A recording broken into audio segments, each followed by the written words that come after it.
joins us now from Raleigh. Congressman, good to see you.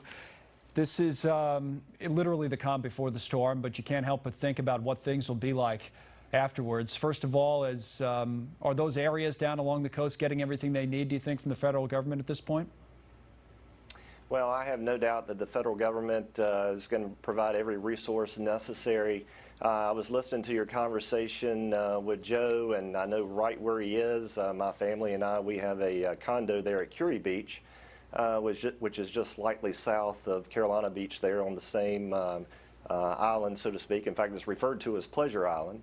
And so I've been along that route many a time. In fact, I've also got an apartment there in Wilmington, and I packed my stuff up yesterday and headed up here to Raleigh, where I'm making daily visits over to our headquarters here at the Emergency Management.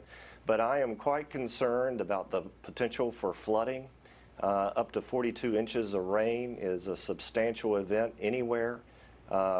Keep in mind, too, that we're still recovering from Hurricane Matthew from 2016, particularly those counties further inland, many of which are in my district.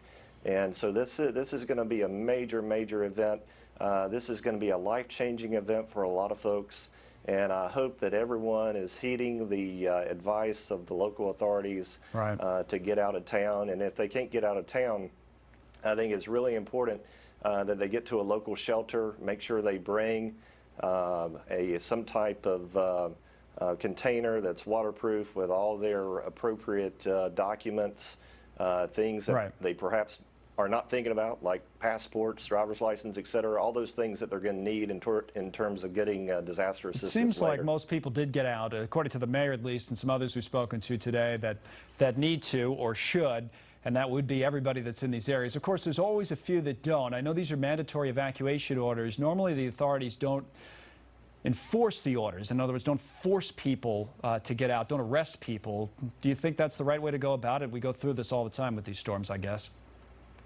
Well, we do, and you can't dictate what everybody chooses to do. All you can do is make the very strong suggestion that they obey the orders that are given, and they're given for a reason. It's to protect the public safety. One of the things I'm concerned about post-storm, folks are going to be without power for a long time, possibly.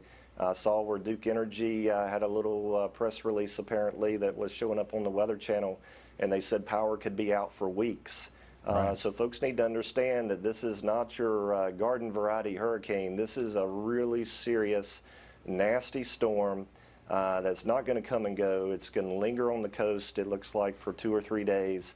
You're going to have massive storm surge, 42 inches of rain, tremendous amount of flooding, and you may not have power for 3 or 4 weeks. And that's the thing afterwards. We always hear that, people getting hurt or people getting killed afterwards when they go out too soon in these storms. That's another thing to keep an eye on. And well, in fact, in Hurricane Matthew, all but one of the deaths was directly related to water, where folks were trying to drive through running water.